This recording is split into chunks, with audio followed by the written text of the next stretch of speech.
what I'm going to do now is firstly I'm going to remove the cross slide, and then I'm going to remove the carriage. To remove the cross slide, you have to back it out to get to the bolts.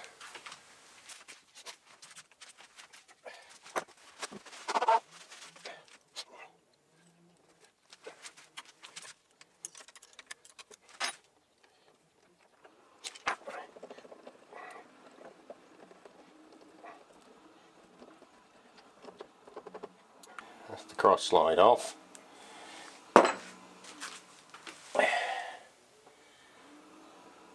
Something fell on the floor, but I'm not sure what it was. And I can't see anything missing, so maybe it was just a bit of swarf or something.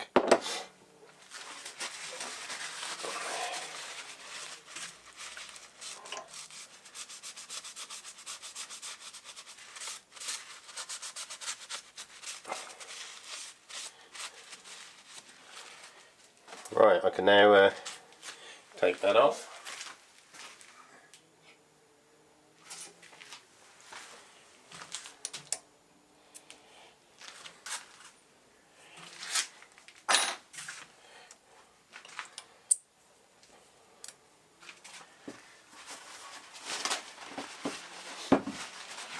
I quite like messing with this little lathe. There's something nice about tiny things. I don't know what it is, but maybe it's just me. But the quality of this, it's about 10 years old I think, this lathe, might even be older than that. The quality of the machining on it and the grinding is far superior to the recent mini lathes that are coming out of China. So I'm confident that I can get this lathe running absolutely almost precision.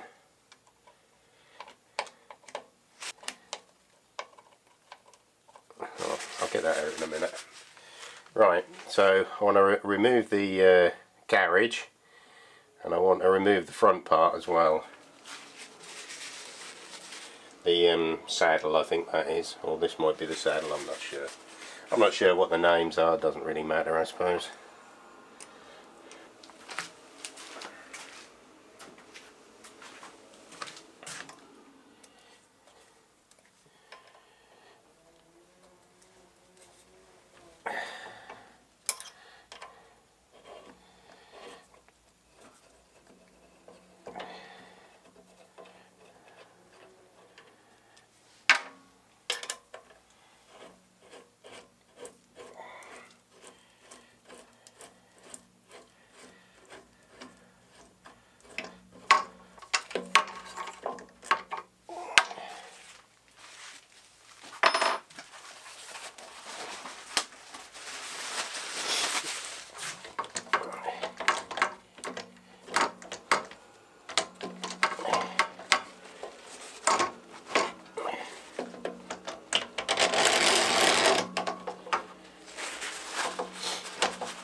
Quite good. There's virtually no wear on it. I think whoever had it before me never really used it. Well, they certainly didn't use it in the condition that I received it in.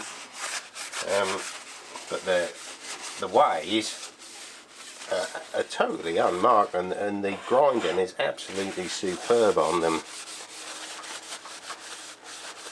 I haven't measured them, but certainly from a visual inspection. And how many Chinese lathes do you see come out of China now with this type of handle on them? They're all this plastic thing.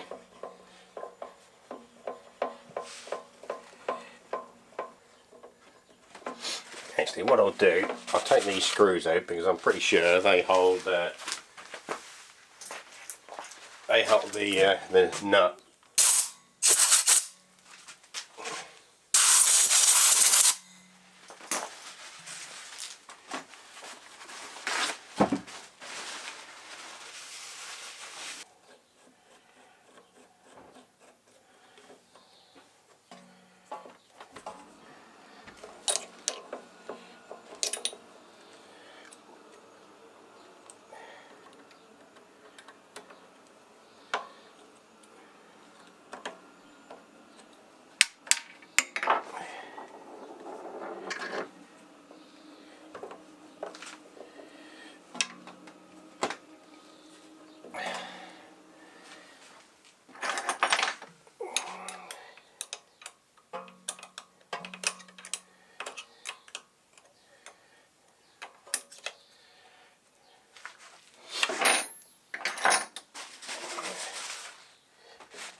wonder if there might be a couple of screws underneath the dial. I'll take the dial off.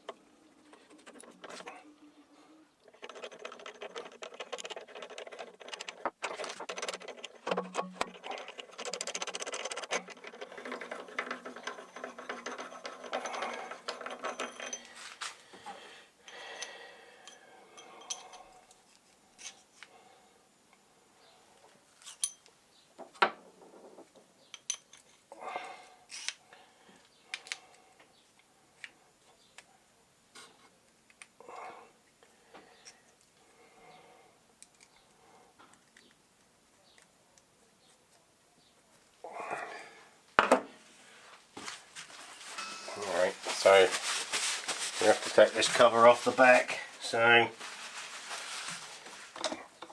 no big deal.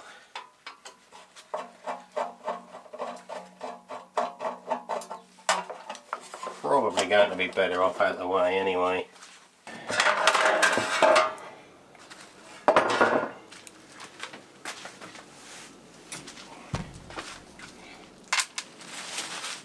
That's better, I'll be able to see in the back now anyway, so that's probably a good thing that that's gone for the time being.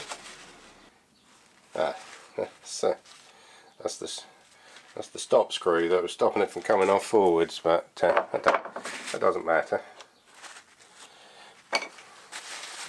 But this, you know, even like this, like the cross slide, the machining on that, or the grind, it's actually been ground, whereas a lot of the Chinese lathes coming out now are just machined, but this is all ground, all precision ground, so I'm really happy with that. It's actually got some adjustment on there, but I think there's this one as well, which that one looks like it's broke off because there's two on the back, so I'm going to take that out and make another screw for it and put that back in. That's brilliant, that is. I like that. Right.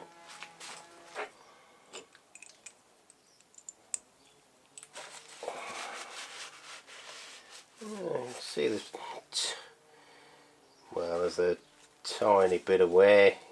You feel a little bit there. What I might do is just skim that surface off. But these are all been blacked and everything. The last Chinese lathe I looked at, look, this one's got the two adjusters. The last Chinese lathe I had, they were just scrap bits of metal they'd found around the shop, I think, because one of them even had a saw cut part the way through it.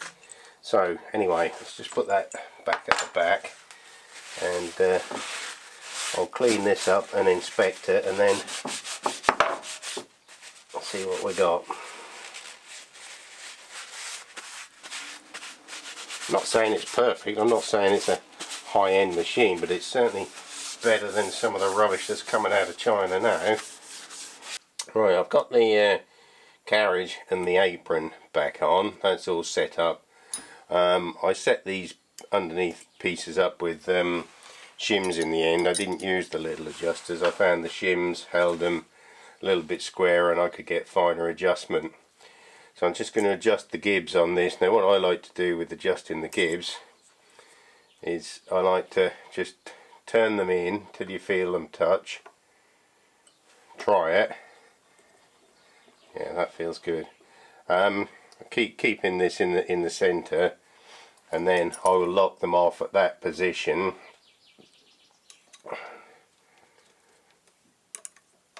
And then when I start using the lathe, after it's sort of settled for a little bit, they'll probably need readjusting, but that normally works okay, and that there shouldn't be any play in it then.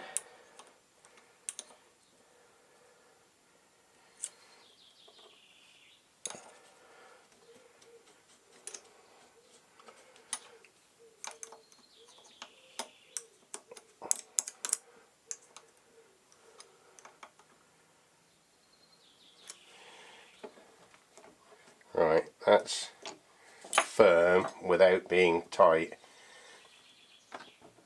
I can't see any play in that, so that's got quite a nice feel to it. You know, you get used to the feel, don't you? Right, I'm just gonna clean the cross slide up and then I'll be back. Right, it's time to reassemble the cross slide.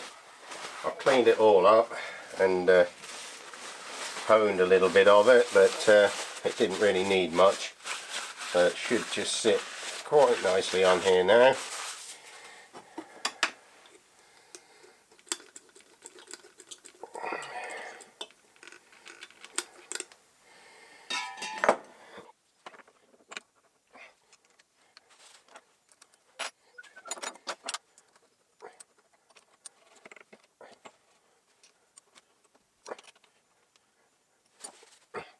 Set that up at 0.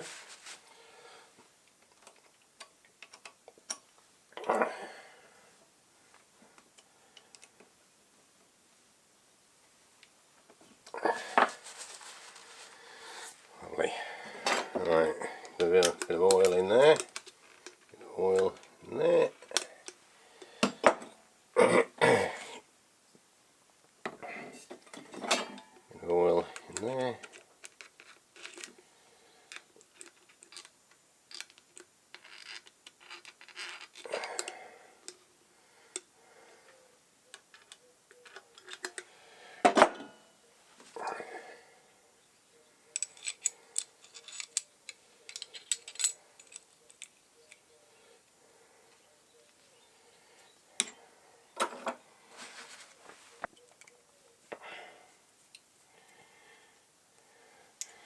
Alright, that's that all oiled up. That should fit quite nicely in there now.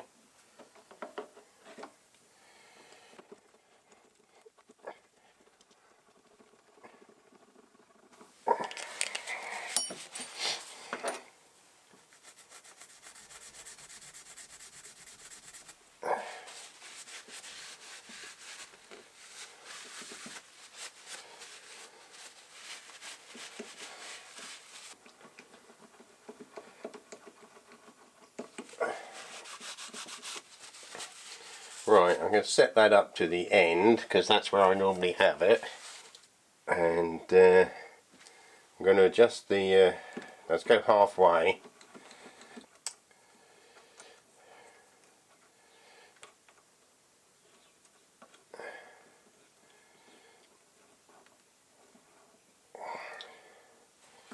Right, set that up roughly centre and do the same thing with the gibs, just nip them up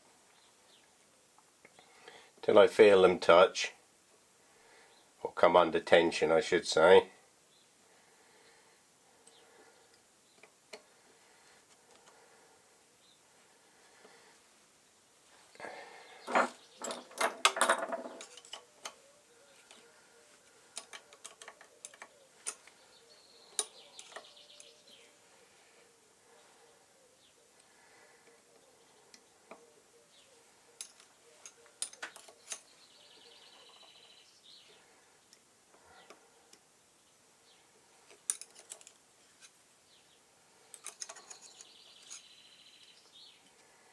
Right, now on these ones I normally do them a little bit extra tight so that this hardly moves, and the reason for that is unless I'm using the compound I don't really want any play in it,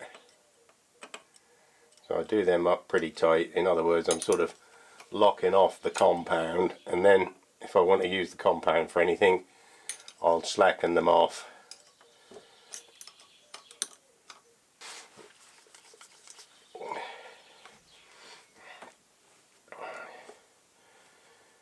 Wind that back just so this one's just on the end and there's not too much overhang there.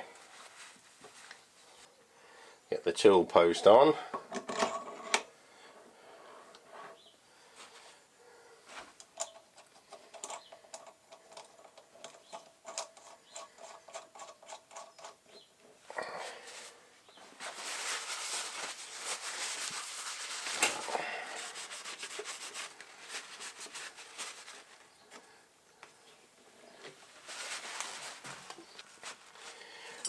I like to line the tool up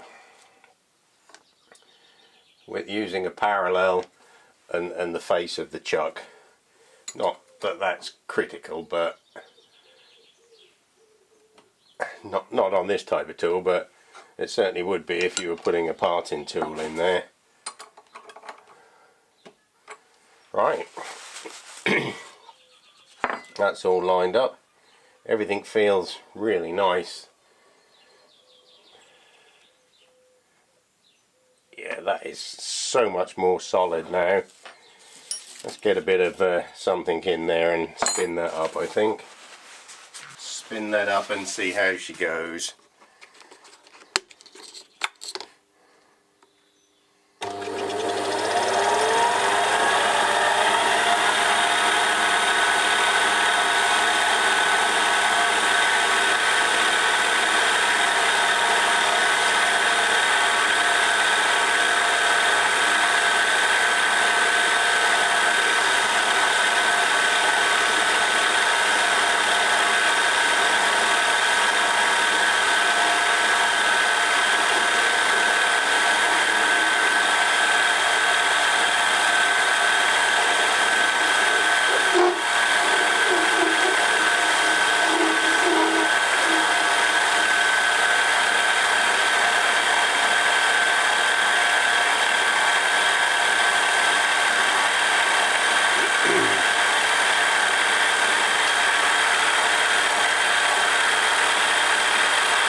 Perfect.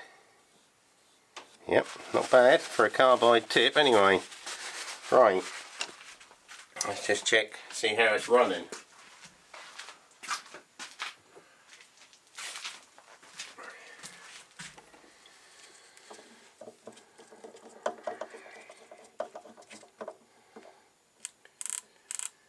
That's 17.25. Is it? No, 16.25. That is 16.26. running out by 1 micron, which for the sort of work I should be doing on this, that's perfect. That's fine. That's all, folks. I hope you enjoyed the video. If you did, hit the like button. I would also appreciate it if you would click the subscribe button, because that will enable me to grow the channel so that I can keep making these videos. Please leave a comment or a question. I do read all of the comments and reply to as many as I can. Thanks for watching.